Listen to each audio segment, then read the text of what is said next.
శ్రీ మహావిష్ణువుకి ధనుర్మాసం ఎందుకు ప్రీతికరమైనది? ధనుర్మాసం శ్రీ మహావిష్ణువుకి అత్యంత ప్రీతికరమైనది. దానికి మెయిన్ గా 3 రీజన్స్ ఉన్నాయి. ఫస్ట్ వన్, మానవులకు 6 నెలలు దక్షిణాయనం, 6 నెలలు ఉత్తరాయణం. దక్షిణాయనం రాత్రి కాలంగా, ఉత్తరాయణం పగటి కాలంగా దేవతలకు లెక్కించబడుతుంది. ధనుర్మాసం దక్షిణాయనం చివరి భాగంలో, ఉత్తరాయణం ప్రారంభానికి ముందు వస్తుంది. ఈ సమయాన్ని దేవతలకు ఉషఃకాలం అంటే తెల్లవారుజామున లేదా బ్రహ్మ ముహూర్తంగా భావిస్తారు. బ్రహ్మ ముహూర్తం అత్యంత పవిత్రమైన కాలం. ఈ సమయంలో చేసే పూజలు, ధ్యానం, కైకర్యాలు అత్యధిక ఫలితాన్ని ఇస్తాయి. సత్వగుణ ప్రధానమైన శ్రీ మహావిష్ణువును ఈ దేవతలు ఉషఃకాలంలో అంటే ధనుర్మాసంలో ఆరాధించడం వలన ఆయన అత్యంత ప్రసన్నుడవుతాడు. అందుకే ఈ నెలలో ఒక్కరోజు స్వామిని పూజించిన 1000 సంవత్సరాలు పూజించినంత ఫలితం లభిస్తుందని పురాణాలు చెబుతున్నాయి. సెకండ్ రీజన్, మార్గశీర్షం మాసం యొక్క ప్రాముఖ్యతను స్వయంగా శ్రీకృష్ణుడు భగవద్గీతలో తెలియజేశాడు.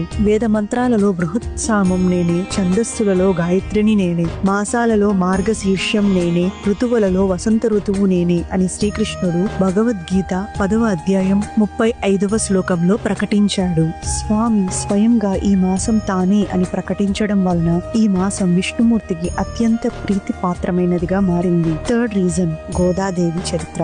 గోదాదేవి గురించి మనం ఇన్ డీటెయిల్ ఇంకో వీడియోలో చెప్పుకుందాం. ఈ మాసంలో గోదాదేవి తిరుప్పావై రచించింది. గోదాదేవి శ్రీమన్నారాయణునే భర్తగా పొందాలనే సంకల్పంతో ఈ ధనుర్మాసంలో తిరుప్పావై వ్రతం ఆచరించింది. ఆమె భక్తికి, వ్రతానికి మెచ్చి ధనుర్మాసం చివర్లో శ్రీ రంగనాథుడు ఆమెను వివాహం చేసుకున్నాడు. ఈ పవిత్రమైన సంఘటన జరగడానికి ధనుర్మాసం వేదిక అయ్యింది. ఈ 3 రీజన్స్ వలన ధనుర్మాసం విష్ణుమూర్తి ఆరాధనకు, సేవకు అత్యంత అనుకూలమైనది. దేవతలే ఈ సమయంలో యజ్ఞాలు చేస్తారని నమ్మకం ఉంది. అందుకే ఈ కాలంలో ఉదయం బ్రహ్మ ముహూర్తం లేచి పూజ, తిరుప్పావై పఠనం, విష్ణు సహస్రనామం పఠనం చేస్తారు. అందువల్ల ఈ మాసంలో మహిళలు ఇంటి ముందు పెద్ద ముగ్గులు వేసి తమ ఇష్ట దైవానికి స్వాగతం పలుకుతారు. ఈ వీడియో మీకు నచ్చినట్లయితే please do follow divine spell.